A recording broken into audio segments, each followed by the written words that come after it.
संस्कृती, परंपरा आणि स्वाभिमान जपण्यासाठी 11 मार्चला सोलापूरमध्ये हिंदू राष्ट्र जागृती सभा होणार असल्याची माहिती पत्रकार परिषदेत देण्यात आली। हिंदू धर्म आणि संस्कृतीवर होत असलेल्या विविध राजकीय, सामाजिक व सांस्कृतिक आघातांविषयी जनजागृती करण्यासाठी सोलापूर येथे हिंदू राष्ट्र जागृती सभेचे आयोजन करण्यात आले आहे। बुधवार 11 मार्च 2026 रोजी संध्याकाळी 5:30 वाजता भवानीपेठ येथील जय भवानी प्रशालेच्या मैदानावर ही सभा होणार असल्याची माहिती राजन बुनगे यांनी पत्रकार परिषदेत दिली आहे। यावेळी सनातन संस्थेचे हिरालाल तिवारी, संत तुकाराम बाबा जोशी मठाचे मठाधीश हबप्प धर्मनाथ महाराज जोशी, माजी नगरसेवक चंद्रकांत रमण शेट्टी, आजोबा गणपती मंडळाचे विश्वस्त योगीनाथ फुलारी, प्रज्ञापुरी ज्ञानपीठ ट्रस्टचे पीठासीन धर्माधिकारी प्रसाद पंडित आणि हिंदू जनजागृती समितीचे राजन बुनगे उपस्थित होते। पुणे ज्ञानपीठ अक्कलकोटचा पीठासीन धर्माधिकारी प्रसाद प्रकाश पंडित गुरुजी,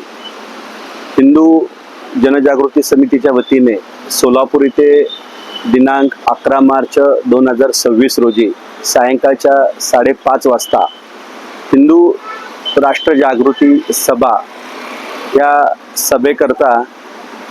आपण जास्तीत जास्त संख्येने येऊन आपण या सभेची उपस्थिती लावे आणि विशेष करून या सभेच्या माध्यमातून आपली संस्कृती, आपलं धर्मरक्षणाचं दायित्व हे प्रत्येकाने ह्या सभेसाठी आम्ही सुद्धा आवर्जून या कार्यक्रमासाठी येत आहोत।